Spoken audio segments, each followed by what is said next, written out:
The West Tigers podcast is brought to you by the West Tigers Podcast Forum. Have your say on anything to do with the West Tigers, westtigerspodcast.com.au.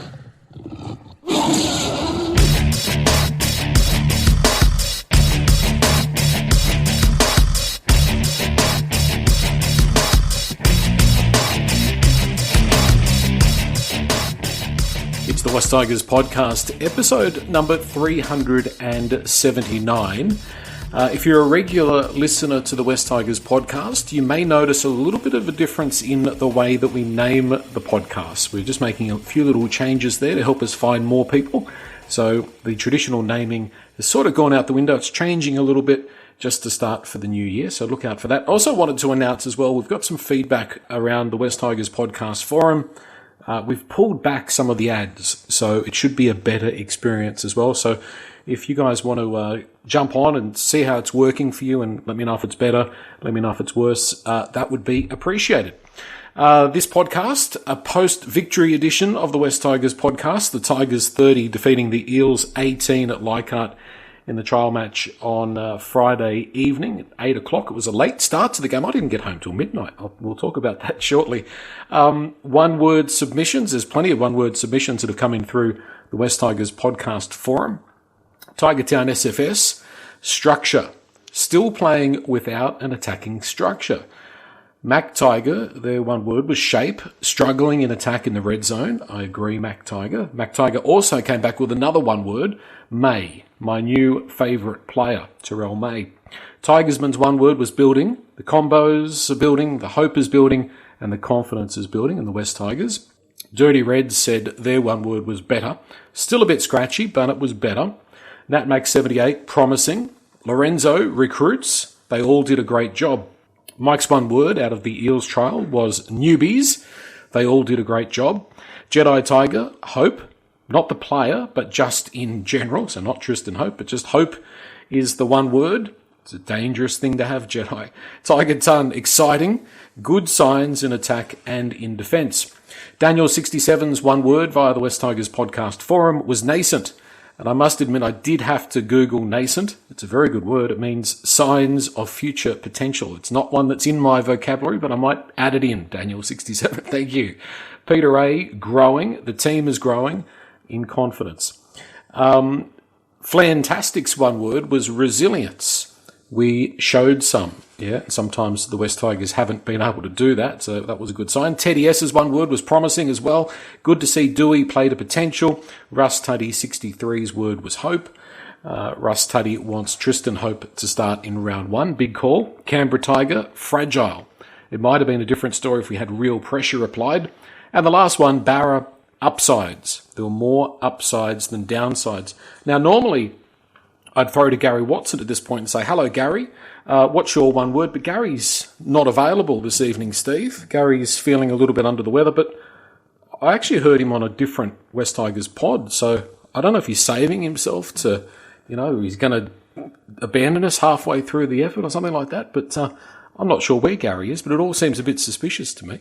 Yeah, it wouldn't surprise me, Joel. He's not a guy of great character. I think he'd jump ship as quick as he could if the dollars were good, but I've raced out and bought a bucket of KFC and I'm now off the bench and I'm trying to copy Gary as much as I can. Good man. And you got an early morning flight for you, Steve. So extra bonus points for you. Do you have a one word? Yeah, I do. My one word is impact, and it's directly related to Royce Hunt and Jack Bird. I just thought when they entered the field, their impact was immediate and their presence was felt. And I know it's only one game, and you can never get too carried away with trial form, unless you're a Roosters supporter. But what they brought to the team was just fantastic, immediate impact, and drove our forward pack. Really good stuff. Good one. Yeah. I've got something similar in a few moments. Nick is here. Aren't you glad the Kiss Cam wasn't at Leichhardt Oval on Friday night? Because you were sitting right next to Gary, and you might have got whatever Gary's got. And you know what? That was right before kickoff, and the camera was perfectly situated on the two of us. And I looked up at Gary, and I had a quick look at the big screen. Yeah, we were on. I said to Gary, it might be kiss cam. What do you reckon? Yeah. And he just looked completely stone cold faced and looked the other way. And then by that stage, the cameraman turned away. But yeah, funny moment at Leichhardt. But no, yeah. If you're going to prompt me for my one word, Joel, Go I ahead. mean, a lot of those words that you mentioned from the forum were really good. I do think that we lacked shape, and that was something that we definitely spoke about when we were sitting there alongside Gary as well the other night. We really didn't have a lot of depth in our attack, especially early on, and we looked very flat. And that, to me, was a little bit worrying. That it just didn't look like we were creating or causing enough worry for the Parramatta side. But yeah, a lot of the new guys that we've recruited really well stood up. Like you said, Steve Impact was a good one. Royce Hunt, every time he ran the ball, geez, he was a bulldozer. Skelton, we saw what he did from the very first kickoff. He ran the ball nice and hard, and Poleaxed, I can't remember who it was. He cut someone in half in the second half with that tackle. That was awesome to watch. But my one word is very easy. 2 points. Can we get 2 points for that, please? Yeah, it doesn't work that way, unfortunately. I'm sure it was very easy, Nick. It took you about 10 minutes to get there. One word, not 1,000 words, Nick.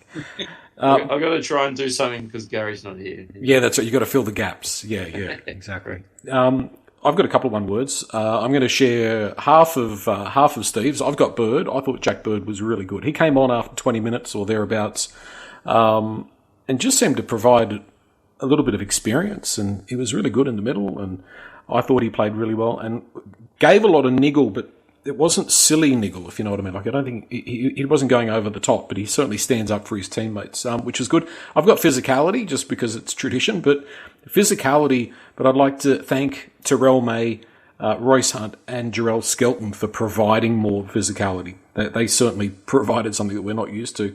I've cheated a little bit as well. I've got another one word. I've got first grade, and that is that there were some signs in that trial that the West Tigers, for the first time in a little while, looked like a first grade team. So I know that's a big call, but we've come off a few terrible years. And I thought at times we actually looked pretty composed, and we got, things like a 40-20 and we were able to score, and we built pressure and it was just a nice display. Albeit there are some concerns. There are some points that people have made in those one-word responses and submissions that I tend to agree with. I thought we might start by having a look at the backs first, if that's all right, guys. I thought that might be the easiest way. So Heath Mason, Jarrell Skelton, Stafford Toa, of course, Brent Naden in that awful moment. I thought that, thankfully, it's not as bad by the look of it as we thought it was when it happened. And Charlie Staines. Steve, there's some question marks over the backs. We've got people like Taruva to come back in. You'd think Adam Dewey is potentially locked up one of those centre positions. What did you make of the starting back line? I thought, starting at number one, that Heath Mason had another good game. He's proving dependable and runs nice and straight. Yeah, well, I caught up with you guys as I was leaving the ground the other night, and I actually mentioned this to you. I said, Heath Mason had a really, really solid hit out, and if Buller's not right to go, I'm very comfortable with Heath Mason taking the number one. And I actually went a step further and said, you know what? Even if Buller is ready, maybe a game in reserve grade to bring him back slowly is not such a bad thing, because I think Heath Mason would do a job. He was very good. But just some other standouts for me, or just some points from the backline. Skelton as a lock-in, I think we all would say that. Staines, Staines tries so hard, but I just don't think his first grade standard. He just doesn't bring. He has zero impact when he's bringing the ball back early in the set. I just don't. I think Taruva will take his spot, obviously. Dewey, I think will lock in the centre spot. Dewey was really strong. But I don't want to overplay the negative, because Dewey's his kicking game, goal kicking and general kicking game was really good. But his defence is still a concern. He still has lazy moments in defence where he doesn't stay engaged in the play. I can think of one point in particular. We might talk about it later, but he still would lock in a centre spot with Naden gone. Steve is definitely channeling his inner Gary. It's only taken 8 minutes, but we're already putting the boot into Dewey. I've got a couple of notes here on Dewey. Let's stay on him for a moment there. So in the first half, he 14 minutes. It was that first Eels try I think you're referencing, where Dewey was at halfback. The Eels fed the scrum. Dewey with a bad miss on, I think it was the opponent's halfback. I can't remember fullback. Yes. He had the bad miss in up front, then Naden, and then Talon De Silva missed. And we did watch the highlight, the replay, and Dewey is definitely out of position like a second time to try and get over there and save the try. He was just sort of jogging back, which I don't know. I mean, and that's a worry. But I've got to say it was a good chase a few minutes later. He caught the fullback in goal and then kicked the 40-20. But that's Adam Dewey, isn't it, Nick? He's sort of... 1 minute you think this guy's a world beater, and the next minute he does something that's kind of like, come on, Adam, like that was an opportunity to be better. Really frustrating, and Steve pointed it out. Steve, you sent a message in our group chat during the game and said that was horribly lazy from Dewey. And that first try that Yongi scored, where he cut straight through, I've had to watch that a couple of times in replay. But you're dead right. Dewey got stepped. And he kind of gave up. I think he just sat back and waited for Naden and Talon De Silva to pull him down. Yeah. And he really, if he made half an effort to get in there and give them a hand, I don't think Yongi would have got through that third missed tackle by Talon and then scored that try. So that was frustrating to watch back because, as Gary says, all the time, like that's Adam Dewey, isn't it? Like he just tends to give up on defence when players make a break. Yeah, and the I think as bad, I was about to say the worst part, it's not the worst part, as bad was his reaction to it. So his immediate reaction is always to look around to see whose fault it was, right? Now, it was Naden's fault for missing a legs tackle, and Talon De Silva should have hung on. But Dewey's an experienced footballer. He knows he's got to follow across, right? He was just beaten on the outside by pace, right? There's no reason he shouldn't keep following that man across, right? In case what happened happens. So rather than looking up and blaming Naden or Talon, like they know they've made the mistake, he's got to have a look at what his own effort caused or lack of effort caused in that play. And that's what's the frustrating thing about him, because the sad thing is here we are tonight talking about this moment where there are stacks and stacks and stacks of good things he done. And that's why I don't want to be too negative. He deserves the first grade spot. Happy for him to start in the centres. But those little lazy moments have got to go. And it's funny because it was only 14 minutes in, if my notes are correct here. Like you would think it would be instinctual. I've missed a tackle.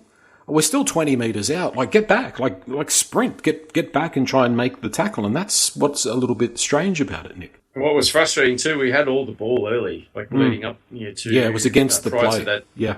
Yeah, prior to Parramatta having that set, Para had one set after we had quite a bit of ball, ran up the other end and scored. So, yeah, that was very disappointing. I know it's only a trial game, and it is only a trial game, and we showed a lot of glimpses of some really good things, but just a few moments of ordinary things that we need to really work on getting out of our game. We'll probably get into... Yeah, sorry, Steve. No, you finished. Please finish. No, I was just going to say, I'm sure we'll probably get into some of the, there were so many six agains in the match, not just against us, but for us too. But the discipline was fairly average. See that moment for the first try was an important one too, because I'm sure that the team or the squad would have been working on this in the off season, and that is rebounding off an error. Now, if I'm remembering correctly, Skelton dropped that ball, which led to the scrum, yes, which led to the try, right? So we have been chronic at not being able to recover from ill-disciplined play and allowing points. So this was pretty much the first opportunity all season to show that what they were working on in the off-season, which this would have been part of it, was working. And first error, not defended, try scored, let's go back to last year mentality, which they don't want, right? Now, they end up doing quite well, but I think it was an important moment. Just one quick thing on Skelton, and I loved the addition of him in our team is huge. The way that he runs the ball back is massive. But, geez, every time he ran the ball back from a kick return, he runs the ball back with the ball in one hand. and it looks very loose, like it's not tight. He doesn't tuck it under the wing or against the chest, and that's where it actually came out, which led to that first try. So I know I read something on, I think it might have been one of the X threads today, that someone said we're going to get, it might have been NBWT, said we're going to get some good and bad with Skelton. We're going to have to put up with that. Yeah. But that might be an example of it, unfortunately. Yeah, well, I mean, that's he's going to be perfect for the West Tigers. We're just talking about Adam Dewey, where we've got some really great, really classy stuff, and then a couple of minutes later, there's something which just leaves you scratching your head. Just back to Heath Mason, 168 metres, 15 runs. Nick, Steve's already said, look, he's pretty comfortable if Buller's not available. I thought Mason was again impressive, and he doesn't look out of place in first grade as far as I'm concerned. It's great to have depth in that spot. And as I said on the pod before, I'm really interested to see what happens with Heath Mason and his career, because I think he's too good to sit behind Buller. What were your thoughts on his game? I agree. I'm a big Heath Mason fan. He's very explosive off the mark. He makes a lot of half breaks, and like I said to you during the game too, Joel, I'd love to see him actually make it into some space, because I'd love to see how much speed he's got if he puts the afterburners on. The only thing I'll say with Mason against Buller is I prefer Buller's passing game. Buller, has a good history, especially last season, of wrapping around the back of the play and adding that final pass. When he sees an opportunity, where I'm not sure if Heath has that. I'm not sure if I've seen that yet, but if Heath could work on that type of backing up and passing game, then that could also take him to another level. But obviously young and got a lot of development in him, as does Buller too. Just to counter that a little bit, Nick, I noticed one of the things that Mason was doing a fair bit in that game, and sometimes more successfully than others, was sniffing around the middle and waiting for an offload through the middle, and that's something that Buller hasn't been real keen on showing. But Mason was really trying to get something happening in the middle, and if he can sniff around and do that electric pace you talk about, especially as forwards start to tire, especially early season when it's hot and the guys aren't 100% match fit yet, he could cause some carnage through the ruck. So we need a Buller Heath Mason morph, the two of them together. It would be ideal, wouldn't it?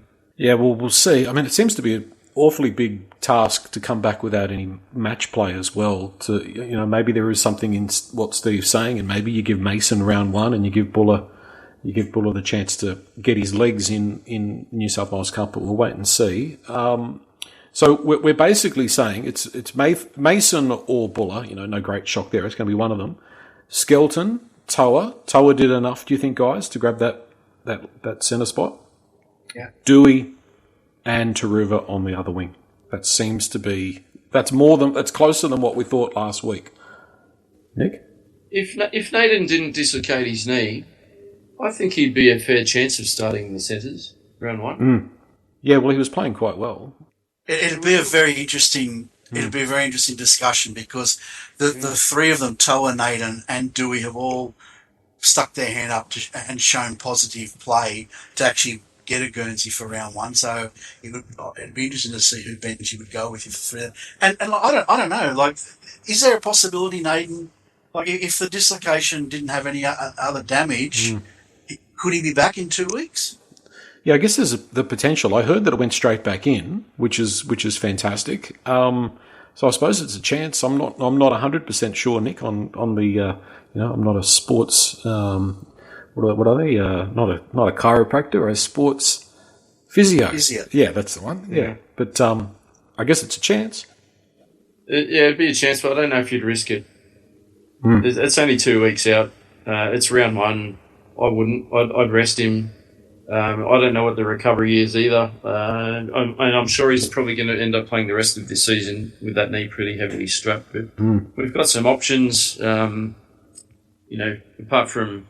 Actually, we don't really have a standout centre, do we? I'd love to say Justin Olive's a standout centre, but I don't know what's happening with him. It sounds like he won't be available the first couple of weeks anyway. Yeah, conflicting reports. I mean, just for every report that he's really struggling. There's other reports that say he's not far off. So we just don't know the actual truth and the facts around Justin Olam. Unfortunately, Steve, I'd love it if he was ready to go. Yeah, well, so we've got Olam, and then we've got another forgotten man is Fatape. Right? So, no, and he's so not forgotten. No. but all these guys to me are around the same. They're like we've got Toa, we've got Naden, we've got Dewey, we've got Olam, and we've got Fatape. They all show glimpses of really good football, but they also show some fairly poor traits. Olam's poor trait is more injury-based than anything else. But there's a mix of guys that are quite good centre options, but not quite what we want. You know what I mean? Yeah, you see it sometimes with Fatape. I agree, Steve. You see some nice signs. He played pretty well against the Bulldogs, but personally, from what I've seen of him, he's not quite first grade as far as I'm concerned. But other people may disagree. In the halves, of course, we started with Galvin and Dewey at halfback. I gave Galvin a bit of a touch-up last week in regards to trying to score every time we get the ball, like not settling down. But I thought that was the best game I've seen him play for a while. That's recapturing some of the form that we saw last year, Nick, when he really hit his strides. I was really impressed with Galvin. He looked a class above. Yeah, he did, and I don't remember if I said it to you or Gary, but at one point I did say, it might have been before the game, I said I wonder if Galvin maybe won't get the opportunity to overplay his hand as much as he did in the first trial because he's got someone like Adam Dewey beside him, who Dewey obviously rates himself as a half. He came out and said that quite publicly last year, that he sees himself as a halfback and he manages himself, and he's going to do what he can to play himself in that position wherever that might be. But Galvin had a good game. I actually thought in a lot of patches Adam Dewey looked like quite a good halfback option too. So was it last week Gary said he wouldn't pick Dewey? Was that a halfback or a fullback? Might have been fullback. Anyway, fullback certainly. Yeah, pretty much. But as another backup option, I didn't mind Adam at 7 with the 7 jersey on his back. I thought he looked quite good alongside Lockie. Yeah, he put up some nice kicks in that nice 40-20. And don't forget as well that Dewey kicked 5 from 5, which if you're picking him in the centres solves the goal-kicking problem for round 1. I'm really looking forward to seeing how Luai because he's going to be the main man, surely, in attack. He's going to be calling the shots more than Galvin, you'd think. Like you said, with Luai coming, it's going to be a completely different dynamic come round 1. So I don't want to... While I'll say that Adam Dewey had a good game at 7 and Galvin looks better in the second try compared to the first, I'm not going to take too much out of that thinking about this is what round 1 will look like, because I think that's with the addition of Jerome in the 7 jersey, and we haven't seen what they look like in their pre-season training either, or they're working on their set plays. It could be a completely different look on round 1. But I'm very excited to see how our attack looks with Jerome in the 7 jersey. Steve, we spoke a bit about Buller not having any gameplay. Jerome Luai, class player that he is, I mean, it's going to be very hard to hit the ground running, you'd think, in this team, in the halves, in a key position. It's going to be a little bit clunky. It has to be a little bit clunky, surely. I don't really subscribe to this theory that you have to play a stack of trial football anymore. It's a very different way they train and prepare for the competition these days. They would have been doing full-on contact, game-simulated training sessions with opposition, with I think I just said, with absolute contact for months now. And so they're going to be ready. But the reality is nothing gets you fit like an actual game. So it will not be 100% smooth. But I don't think it's as bad as it was maybe 5 years ago, 10 years ago. I think times have changed. Like I said in last week's pod, I think, Ricky Stewart came out and said in his usual fairly blunt manner, I bloody hate trials. We don't need them. What are we playing for? So I think they're going away from for the need. Like Parramatta didn't play their halves. Did they play at all? Did they play in the first trial? I don't think they did it either. So. Well, a trial game in the old days used to be you'd have 5 or 10 guys that had literally trained with the team over summer, and they were trialling for a potential contract. Like it was really a trial. I'm hearing you, and I think it's changed a little bit because of Vegas as well, where it's now sort of over the 3 weekends. Like traditionally, you'd have that basically New South Wales Cup trial, then you'd give your first graders a bit of a run for 40 minutes in that second one. But it's becoming, once you start introducing that competition, not that people take it very seriously, but, the playing for points and the pre-season challenge and these sorts of things, it's definitely changed a little bit.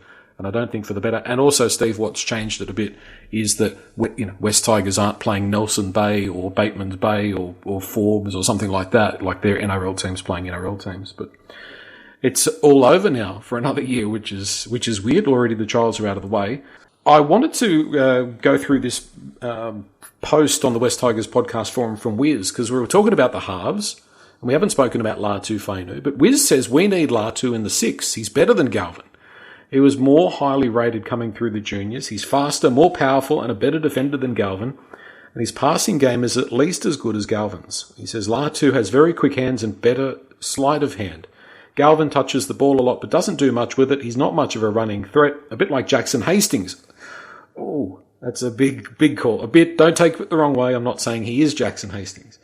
Galvin's only advantage over Latu is his fitness, and we've seen more of him. I just don't get all the love for Galvin. I think there's groupthink around him. I'm not saying Galvin's bad. He's not. I just think Latu is better right now and will be much better in 2 years. It's a massive call, Nick. They're both good players. I don't think you need to compare them. They're not exactly the same player. I thought Fainu played quite well. He came on after Naden got injured. He went into the halves.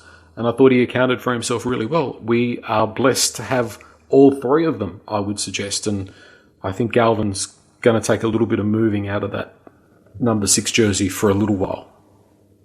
So do I, and my worry is if Lockie wants to play 6. I sat there during the game, and I kind of disagree with Wiz. I think Galvin's got a great running game. He made quite a couple of busts during the game. One of them led to a try. But he's got a lot of skill, Lockie, as does Latu Fainu as well. But I actually think, it's been said by many so-called experts over the past year or so, but I think Lockie Galvin will make a great 13, maybe in a couple of years when he feels out a little bit more. But whether he'd want to go there or not, I don't think so. But I would love to actually see Galvin in a couple of years move into the 13. Maybe then you could entertain, Latu in the 6 jersey alongside Jerome, but I don't know if we'll get to see that. But I actually think that would really strengthen us putting Galvin in the 13 in that lock position. Nick, you've been very respectful and a very thoughtful answer. I just want to say to Wiz, is it Wiz? Yeah. Mate, take a Bex, lie down, then go and watch a highlights package of Fainu and Galvin in the Tigers jersey. Latu Fainu, I agree, has got a lot of potential. I think he is going to become a very, very good player. And I don't disagree with the whole concept of maybe down the track Galvin goes to 13 and Fainu hops in at 6. I don't disagree with that. But right at this moment, Galvin is the 6 every day of the week plus some. Right? And Latu Fainu is not even close to pushing for that spot. So, sorry, Wiz, that was said with the greatest of respect. If we're going to make comparisons, I'd like to compare West Tigers now and maybe under the current admin as compared to West Tigers in the past. Nick, if we were West Tigers in the past, we'd be looking at a season that has Galvin and Fainu as our halves, I think. And maybe that's an okay thing because they played more, they play well together. But we'd be putting all our eggs in the basket of 2 really inexperienced, 2 really young guys, albeit with lots of class and lots of potential. But we've got to remember that Jerome Luai is about to come into this team. And I'm hearing you about Galvin at 13, but it's going to be Luai and Galvin for at least a little bit. I don't know about Fainu. If you're going to run him at 14, it's great. He's a great resource to have, but then there's limitations there around where he can play. It's going to be really interesting to see how it works. I agree about Galvin long term at lock. If he was a little bit bigger, if he was there, he'd be awesome there because I see some Brad Fittler there. Yeah, same. And maybe Lockie's mentality of his own game will change a little bit as he develops over the next few years. He's already said that he's a 6 and he wants to play 6. And our worry is if he really wants to play 6, but we if Benji said to him, I can see you slotting to 13, let's give it a crack, he's very likely to walk, go play for the Roosters for a bunch of money, which we don't want to see. So, I agree. I think Jerome and Lockie they'll carve it up. I can't wait to see Appy and Buller back in the spine as well. I think we've got a very dangerous spine. As Richo said, best spine in the comp, so can't wait to see them all in the paddock at the same time. See, one of the best things we saw on the weekend, I reckon, was Galvin with a little bit of pressure taken off him, and Dewey did a great job in that regard. Like he was there for kicking. So in round one we're going to have Galvin who can kick. We're going to have Lua who can kick. And we're also going to have Dewey. Most likely in the centres who can come in and kick and do some relieving kicking as well if they need it. So that takes pressure off Galvin. Dewey is a strong personality and a strong voice, right? And he was pushing the team around the park, and that takes a bit of pressure off a young head, right? As good as Galvin is, he's young and he's inexperienced, and that took the pressure. So when Luai steps in for Dewey, you're going to get all that plus what else that Louis brings to the team that Dewey can't bring to the team, right? And that just helps Galvin immeasurably. And Galvin just, he was out on the right. He was linking with Dewey. He was jumping around to the left and giving passes from the left as well to his outside runners. He had a great game, and a lot of that was because of the pressure Dewey took off him, and it'll get even better. That'll just get better next game. The only thing I would say about Galvin, he does look a little clunky on the right. Our attack on the right looked pretty stunted in that game. Like it didn't seem to flow when Galvin came around onto the right hand side.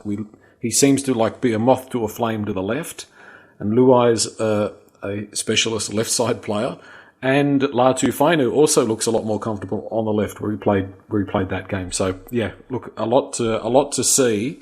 And I'm just really looking forward to seeing how it all actually unfolds in a game. Because, Jerome Luai is out there. He's wearing the West Tigers colours. You've seen him at training, but we haven't actually seen him play yet. It's really exciting. Looking forward to seeing what happens there, Steve. But just on your point there, Joel, I think that's why we're seeing Galvin pop across to the left so much. Let's be fair. On his right, when he's going down the right side, who's he linking with? He's linking with Seafarth on that right hand side if he's giving it to an edge back rower. And Seafarth doesn't have the same ability or can't run a hole the same way Fainu can on the left, So that whole, it's not just Galvin on the right hand side; it's that whole right edge that's a little bit clunky. And I think you're going to find that we are predominantly going to attack down our left, and Galvin's going to jump across to do that. And I think you'll find Luai and Galvin link quite a lot as they spread left. We need to figure out a plan of attack for down the right-hand side, though, because it can't all be down the left. True. Yeah, but we need to come up with a right-hand strategy there. Well, my strategy is I would pick Jack Bird instead of Alex Seafarth on that right edge, because if you look at, Jack Bird's try that he scored, it came just off good hard line running. It's a real strength of his game. He handled playing in the middle. I don't know why he wouldn't pick him on the right. So who'd you play at 13? Pole. You play a Pole maybe, 12. yeah. 12. Yeah, look, Twal played well. Yeah, look, it's no perfect scenario because we're still missing that one back rower. But I like Bird I think Bird on that right edge would give us another attacking potential.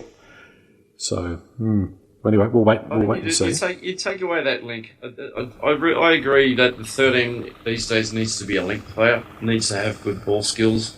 Pole, I don't mind him starting at 13 with the idea of bringing Bird off the bench to swap out and then put Pole back into the prop rotation. But I'm not sure that I'd want to see Pole play a whole game at 13. Even 12, good defender.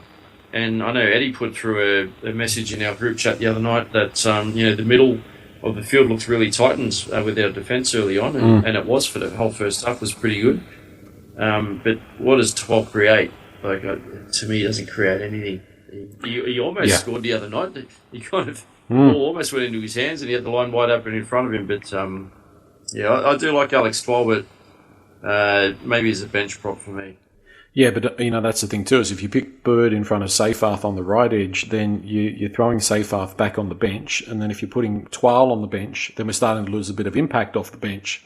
So, I don't know. I'm not coaching the team and I'm not recruiting. I can only say that I would like a little bit more on that right side personally. And maybe Taruva, you'd think you'd have him on the left, but maybe Taruva replaces Staines on the right there, which gives you a little bit more thrust as well. So we'll wait and see. The good thing is the next team announcement will be for that trial. We'll just have to wait another 8 days.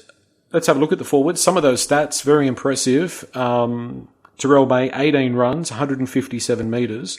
He made, I think it was 12 runs in 30 minutes. He was really busy in the first 30 minutes. I don't want to talk about the other stuff. I just want to talk about Terrell May for a minute, Nick. Like, Payne Haas, it's a trial. Payne Haas, the best prop in the game. I thought he played like Payne Haas. He didn't seem to raise a sweat, but was so very, very effective. Yeah, he went into beast mode, didn't he? Quite easily too. He just showed his fitness. And I watched the replay yesterday, or most of the replay, and Andrew Voss was saying how fit he looked, and he does look very fit. And I know that Terrell May's been running, half marathons and full marathons with one of his brothers, I think, over the off season. So he's in really good shape. He's going to be a huge addition. Big minute player. I wonder if he'll play 80. I can't see him playing 80 week to week, but he's a big minute player. So he's going to take a lot of those hit ups and a lot of that work rate for the props and give guys like Fanua, Royce Hunt the opportunity to come on and make some impacts, around him or in between during their stint. So yeah, he's huge, Terrell, mate. I love what I saw. So just to your point about fitness, in the 31st minute, because I just took note of it, right? In the 31st minute, he was still on the field, right? So that's a long stint for a front rower in anyone's language. We took a ball right on our line. He made the second hit up and the fourth hit up in the set. So 2 hit ups in the set. Both of them had decent post contact meters and got us up. We got up close to the halfway on that return set that he just drove, right. And this is the 31st minute before he'd gone off for a break. It was amazing. He was great, but can I say, and I don't want to sound negative, and he was brilliant. Absolutely, he was. I still thought the first 20 minutes we were lacking dominance in the middle in attack. In defence we were fine, but in attack we were still falling short. And it's not just the middle's problem; it's the starting of the sets. We were still falling short of the halfway line, and a couple of those sets we only got out to about the 40-metre line early in the game, and it wasn't until Hunt and Bird came on that seemed to turn around, and the second stint when those guys came back seemed to be better as well. But that first 20-25 minutes, we were losing the yardage game in the middle, which I don't know what the answer is, because I don't know that I want Hunt to start. I like the fact that he has that impact off the bench, and I think Pole and May is probably the way to go. And I like having Twal at lock and bringing Bird on later. So I don't know what the answer is, but there was definitely a lack of impact there early. Makes me wonder how much effort on a scale of 1 to 100 that the guys were putting in. Now I know it's a trial game, right? But was May running at 100% for the first 20 minutes or the first 40 minutes, or was he running closer to 90? Was he holding back a little bit? Yeah, I don't know. I would expect come round 1 that the intensity is going to pick up, so I'm not too worried. I loved his work rate. Terrell May, he was just, like I said, he was, for me, he went into beast mode. He just seemed to make it look fairly easy. And come round 1 when we're playing for points, I think there's going to be a huge uplift in all of them. Some of the boys are quite quiet. I expected probably a little bit more from Alex Seyfarth. I know certain people like Gary don't like Big Red, but I'm a Seyfarth fan, but I think we'll see a bit more out of him come around 1, 2. Even Sione as well. I think we'll see a bit more out of Sione, Fonu, when the season starts. So I think that the nuts and bolts are there. The backbone's there for our team to do something this year. I'm fairly confident that we'll make an impact fairly early too. We've got a fairly friendly start to the season, so I think hopefully we'll be seeing a few more wins around this year. I think, Steve, there wasn't a lot of thrust from our edge back rowers. Like Samuel Alafenu had a pretty quiet game. Seyfarth, he made a lot of tackles, made 37 tackles, but only 56 metres off 7 runs. So he was pretty quiet in offence, which he has that in him sometimes, that quieter game. I think if you look at how serious we were, I think you look at the team that we named. Like if we were serious about the game, we would have picked everybody. And I think that flows through to the performance. I don't think they were running at 10 out of 10. I think they were running at, maybe a 7 or an 8, which is what you want in a trial. Whereas maybe once upon a time, we would have been playing 10 out of 10, giving it all we've got and still come up short, maybe potentially. So that's why I think there's still potential in the team, not just the players that weren't there, but potential in the team to gain from the combinations, gain from the experience, and also lift the intensity as well. Look, I think most people would have walked away from that trial really happy, like we scored 30 points. Like everyone's talking about we didn't throw shape at them, and we didn't. We still scored 30 points. That's not bad. And defensively, we let in 3 tries. Is that right? 3 tries? Yeah. And that's pretty good in today's day and age as well, and one of those 3 tries was just through a one-on-one miss, right? So you fix that up and you're down to 2 tries. But I'm just saying, I just think one of their big points has got to be to get over the 50-metre line when you're coming back from your own end, and we didn't do that early. But yeah, I take your point. Wait till we've got Appy at 9 as well, Steve, because I think that's going to be a huge addition when Appy's back in, darting around dummy half, and you've got Jerome behind him. I think we're going to see a lot more propulsion in that attack come round 2. So, yeah, can't wait for as much as I can't wait for round 1. Can't wait for round 2 when we get to see hopefully the full squad on the field. A couple of other things. I mean, Parramatta did an excellent job of holding us down in the play the ball. Our play the ball speed was, very, very slow. Very slow. So that's definitely a factor. But don't forget as well that they dropped the ball a couple of times in offence when they really could have scored. So it could have ended up being a draw or a narrow loss this game. So again, it's just a trial. I wouldn't be taking too much out of it. I thought as much as Terrell May was impressive, Fanua Pole, 18 runs as well, 177 metres. I thought he was really good. And once again, proving difficult to handle up in the red zone with his footwork. They're probably the highlights of the forwards. There's a few people, like another person on the West Tigers podcast forum was saying, and that's Tiger Town SFS, I'm a bit surprised by the optimism. We had some good individual contributions, but I didn't see much evidence we have a game plan to win except to pass it around. Hopefully it's just misdirection ahead of round 1, but the only thing that looked good to me was Hunt, quick play the ball to get defenders backpedaling. We were also quite lucky that the Eels made a lot of errors in their attacking 20. This was not a performance that would win an NRL game. And there's been other people that have been saying that Talon De Silva's been a bit disappointing. I thought, I rewatched the game this evening. I thought he played a competent game. There was a couple of misses. And Hope looks to be a guy that's got some skill, and that was a good try that he scored. But I wouldn't be throwing the baby out with the bathwater for round 1, Nick, would you? He hasn't set the world on fire, Talon De Silva, but I don't think you don't pick him. No, I'd definitely pick Talon. Again, there's a lot of backbone to his game too. He does, to me, look like a young Robbie Farah. Still got a little bit of development to go yet. He does look quite strong though from a good off-season. But I do like the way Talon plays, and I think it'll, again, be a different story when you've got Jerome, the addition of Jerome Luai into the halves as well. So, but just on Tristan Hope, really impressed. 27 years old, Queensland Cup player last year for East Tigers. Andrew Voss was saying, the West Tigers were basically his last NRL lifeline that reached out to him and gave him an opportunity to come down for a train and trial. But he looked good, didn't he? With the amount of minutes that he played, he was really quick out of dummy half, really lively.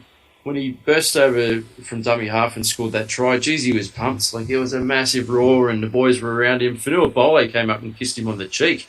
Like, that just, to me, screams of a lot of unity between the guys too, that they're really close.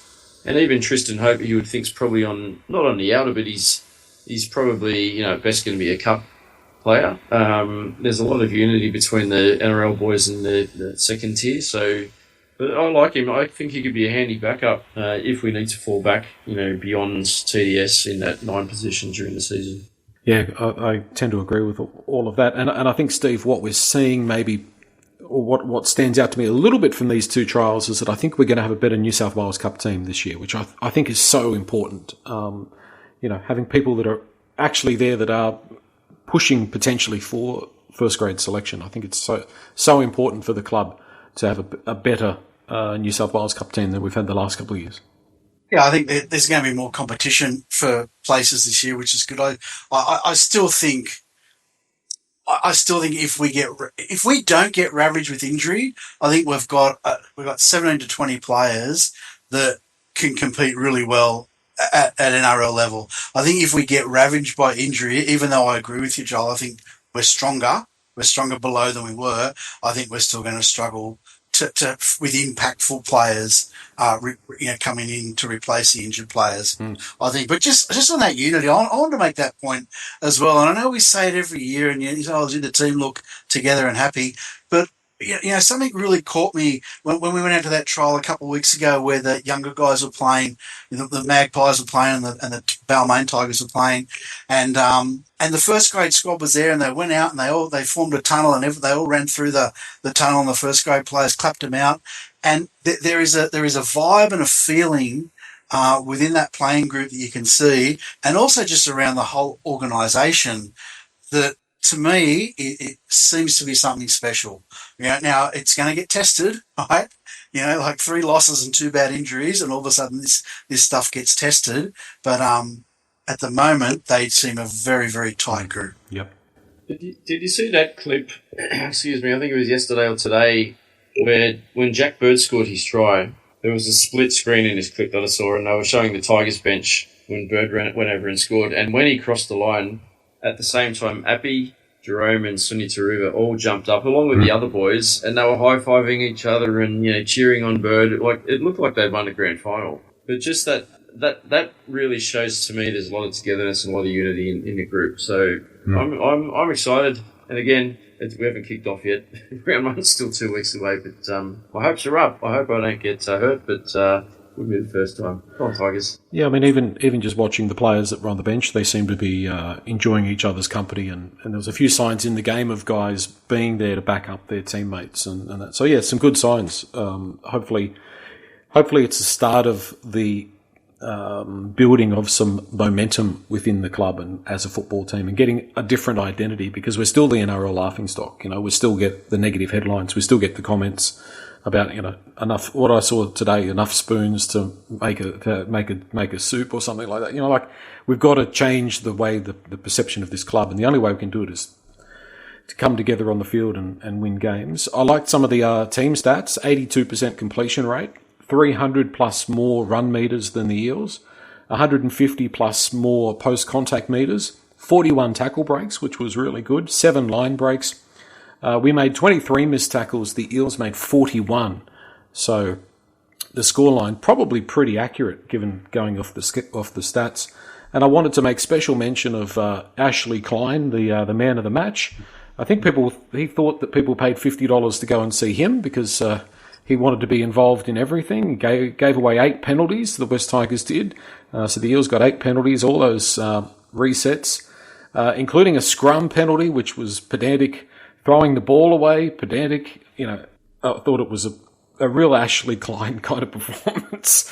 And, what a shame that he couldn't just put it away and just let him play. Look, I agree, Joel. I actually said Ashley Klein, I can't stand Ashley Klein. He referees the game like a bloke who knows the rules backwards, like he goes to bed every night and reads a chapter of the rule book, right? But he's never played the game in his life. He has no feel for the game whatsoever. I must be wrong, because he's the premier ref, and he'll be heading off to Vegas, I'm sure, as we speak. But the one that got me was the dropout. Did you mention that, Justin? The dropout. That was a Parramatta error. Parramatta dropped out, and they kicked the ball as that buzzer went. Right? It's a trial, for crying out loud, and he stopped it and brought it back. That was a definition of pedantic. But can I just mention, my favourite saying, attention to detail. 2 weeks in a row, we've been penalised for not feeding the scrum in time. You can't make those errors, right? You do that in round 1, and give the ball over to the Knights, and then Ponga goes down the left, and gives it the best and they score, we're not going to be real happy, right? You've got to get that stuff right. Just while you're bashing the referees, Steve, I'm just going to jump in and say we've had 2 trials now and we haven't had any sin bins, so we're on a winner. I'm happy with the officiating. It's good. And attention to detail may be poor with feeding the scrum, but we haven't given away any penalties for not touching the ball with our foot. No, true. So that's a positive. Good. Exactly. All right, lastly, just a little more hopeful, Nick, a little less hopeful. Where are you at after that trial as we head into the real stuff? I'm more hopeful. The first 10 minutes I was a little worried. And again, when you go back to those one words when that fella on the forum was talking about shape, that was the first thing I noticed, that in attack we didn't look, to me we had no depth in our attack and I couldn't see where the points were going to come from. Para then, against the run of play, went up the other end and scored, and I thought, here we go. And I think I might have made that comment. This is like 2024 all over again. But they obviously stuck to what they've been working on. Dewey played well. He kicked that 40-20.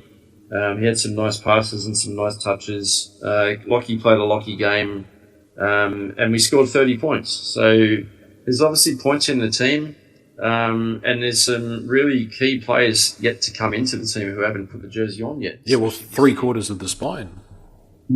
Exactly, which is massive. And I know Para were missing, a lot of their spine too, but from our perspective, there's a hell of a lot to be excited about. I'm not overly dire yet, and like I said, I think we've got a really good opportunity to potentially win at least 3 of our first 4 games this year with some decent footy, and as long as we can stay injury free and no one else dislocates their knees, I think we're in with a real good shot of being competitive. And the more wins we can get up early in the season, that should hopefully flow on, and just add to that, edge within the team and the confidence as we move closer towards the origin period and then hopefully back into the year. So, well, it relieves a bit of pressure if you start off really well. Like if you start the year poorly, you're under the pump straight away. Which, I don't know, some teams may like that, but I don't think it'll do us any favours, Steve, when we're coming off a low base when it comes to confidence. No, and if you're asking me about optimism, like if you remember this time last year, we played St George. I mentioned this last week. We got absolutely smashed. It was the sign of a club in crisis, of a team that didn't believe in themselves and didn't have the personnel to do as well as we'd all want them to do, and that showed all season, right? That we haven't seen anything like that. We've won a good trial, yeah. Parramatta didn't really play very well, but we won well.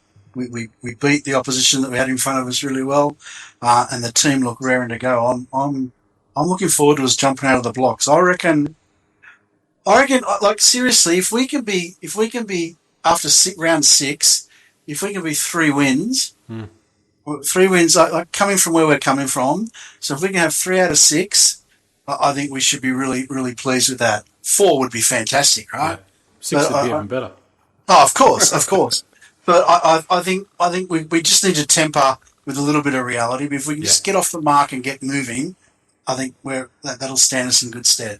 Taking into account the opposition, as I said right at the very beginning of the pod, you'd probably say in 2022, 2023, 2024, in a game we looked like a first-grade team, somewhere between maybe 5 and 15 minutes. 25 minutes, 35 minutes on a really good performance. But on Friday night, I thought there were some real signs that we were actually looking like a first-grade team, which you've got to be if you're going to win 50% of your games. So, yeah, I'm feeling pretty good. All right, guys. I guess the midweek pod will be back this week. There's no team to talk about, but I'm sure that Eddie and Gary and Declan and maybe you, Steve, we'll find something to talk about West Tigers related. We'll wait and see. Eddie will be talking about his cricket team winning the grand final, which I'm sure you'll probably talk about that for 10 minutes, Nick. And Gary will just be talking. Gary could fill 40 minutes, no problems at all. Just bring up Dewey and Safar. Podcast time. Thank you, guys. Thanks, guys.